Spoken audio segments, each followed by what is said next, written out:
भुजाएं बड़ी और नेत्र प्रफुल्ल कमल के समान थे। उस वेदी पर वे सीता और लक्ष्मण के साथ विराजमान थे। उन्हें इस अवस्था में देख धर्मात्मा श्रीमान केकई कुमार भरत शोक और मोह में डूब गए तथा बड़े वेग से उनकी ओर दौड़े। भाई की ओर दृष्टि पड़ते ही भरत आर्त भाव से विलाप करने लगे।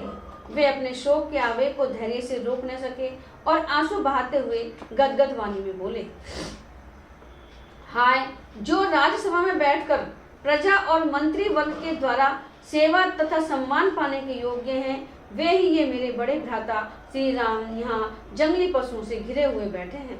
जो महात्मा पहले कई सहस्त्र वस्त्रों का उपयोग करते थे, वे अब धर्माचरण करते हुए यहाँ केवल 2 मृगचर्म धारण करते हैं। जो सदा नाना प्रकार के विचित्र फूलों को अपने सिर पर धारण करते थे, वे ही ये श्री रघुनाथ जी इस समय इस जटा भार को कैसे सहन करते हैं। जिनके लिए शास्त्रोक्त यज्ञों के अनुष्ठान द्वारा धर्म का संग्रह करना उचित है, वे इस समय शरीर को कष्ट देने से प्राप्त होने वाले धर्म का अनुसंधान कर रहे हैं। जिनके अंगों की बहुमूल्य चंदन से सेवा होती थी, उन्हीं मेरे पूज्य भ्राता का यह शरीर कैसे मल से सेवित हो रहा है। हाय, जो सर्वथा सुख भोगने के योग्य हैं, वे श्री राम मेरे ही कारण ऐसे दुख में पड़े गए हैं। ओहो, मैं कितना क्रूर हूँ, मेरे इस लोक निंदित जीवन को धिक्कार है। इस प्रकार विलाप करते करते भरत अत्यंत दुखी हो गए। उनके मुखारविंद पर पसीने की बूंदें दिखाई देने लगी। वे श्री रामचंद्र जी के चरणों तक पहुंचने के लिए पहले ही पृथ्वी पर गिर पड़े। अत्यंत दुख से संतप्त होकर महाबली राजकुमार भरत ने एक बार दीन वाणी में आर्य कहकर पुकारा, फिर वे कुछ न बोल सके। आंसुओं से उनका गला रुंध गया था। यशस्वी श्री राम की ओर देख वे हा आर्य कहकर चीख उठे। इससे आगे उनसे कुछ बोला न जा सका। फिर शत्रुघ्न ने भी रोते रोते श्री राम के चरणों में प्रणाम किया। श्री राम ने उन दोनों को उठाकर छाती से लगा लिया। फिर वे भी नेत्रों से आंसुओं की धारा बहाने लगे। तत्पश्चात राजकुमार श्री राम तथा लक्ष्मण उस वन में सुमंत्र और निषाद राज गुहू से मिले, मानो आकाश में सूर्य और चंद्रमा शुक्र और बृहस्पति से मिल रहे हों। यूथपति गजराज पर बैठकर यात्रा करने योग्य उन चारों राजकुमारों को उस विशाल वन में आया देख समस्त वनवासी हर्ष छोड़कर शोक के आंसू बहाने लगे। जटा और चीर वस्त्र धारण किए भरत हाथ जोड़कर पृथ्वी पर पड़े थे, मानो प्रलय काल में सूर्यदेव धरती पर गिर गए हों। उनको उस अवस्था में देखना किसी भी स्नेही सुहृदय के लिए अत्यंत कठिन था। श्री राम ने उन्हें देखा और जैसे तैसे किसी तरह पहचाना। उनका मुख उदास हो गया था, वे बहुत दुर्बल हो गए थे। श्री राम ने भाई भरत को अपने हाथ से पकड़कर उठाया और उनका मस्तक सूंघकर उन्हें हृदय से लगा लिया। इसके बाद रघुकुल भूषण भरत को गोद में बिठाकर श्री राम ने बड़े आदर से पूछा, तात, पिताजी कहाँ थे कि तुम इस वन में आए हो? उनके जीते जी तो तुम वन में नहीं आ सकते थे।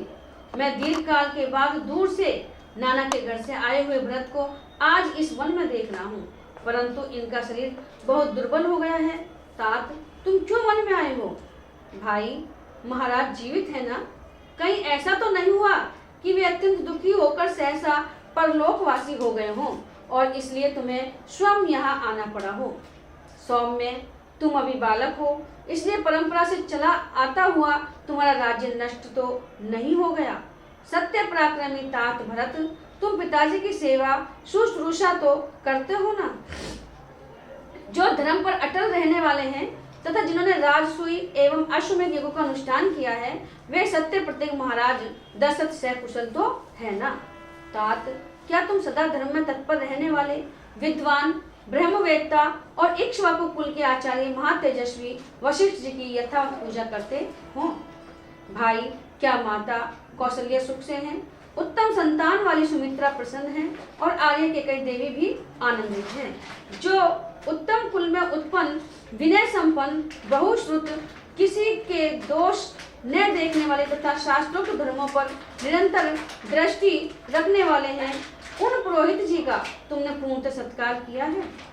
हवन विधि के ज्ञाता बुद्धिमान और सरल स्वभाव वाले जिन ब्राह्मण देवता को तुमने अग्निहोत्र कार्य के लिए नियुक्त किया है, वे सदा ठीक समय पर आकर क्या तुम्हें यह सूचित करते हैं कि इस समय अग्नि में आहुति दे दी गई और अब अमुक समय में हवन करना है?